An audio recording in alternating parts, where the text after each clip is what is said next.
সরকার তারা আইন করে 12 ঘন্টা কাজের জায়গায় নিয়ে যাচ্ছে। এমনি আমাদের 8 ঘন্টার জায়গায় 10 ঘন্টা কাজ করতে হয়, 11 ঘন্টা কাজ করতে হয়। সেখানে কোথাও হয়তো ওভারটাইম দেয়, কোথাও হয়তো দেয় না। কিন্তু সরকার যদি সেটাকে আইন করে 12 ঘন্টায় নিয়ে যায়, তাহলে মালিক পক্ষ অটোমেটিক্যালি সেটা 14 ঘন্টায় জায়গায় নিয়ে যাবে। তাহলে আমরা যারা শ্রমজীবী মানুষ, আমরা যারা প্রতিদিন ঘাম ঝরিয়ে খাই, তারা হচ্ছে যে শুধুমাত্র চাকরি করার জন্য বেঁচে আছে জীবনে।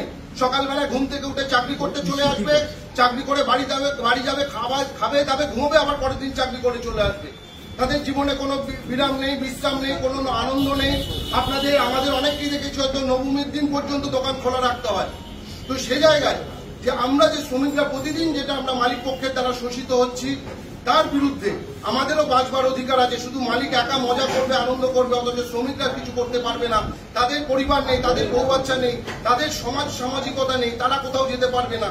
এই যে একটা ভয়ঙ্কর চক্রান্ত মোদী সরকার মালিক পক্ষের হয়ে আনছে, তার প্রতিবাদে এই ধর্মঘট, আপনার ধর্মঘট, এই ধর্মঘট আমাদের ধর্মঘট। আমরা সকলের কাছে আবেদন করছি, আগামীকাল এই ধর্মঘটে সামিল হন। আমরা কোনোরকম কোনো অপ্রীতিকর পরিস্থিতির সম্মুখীন হতে চাইছি না। সেই জন্য আমরা বিনীতভাবে আজকে অনুরোধ করে যাচ্ছি, আগামীকাল এই বন্ধ রেখে আপনারা ধর্মঘটে সামিল হন।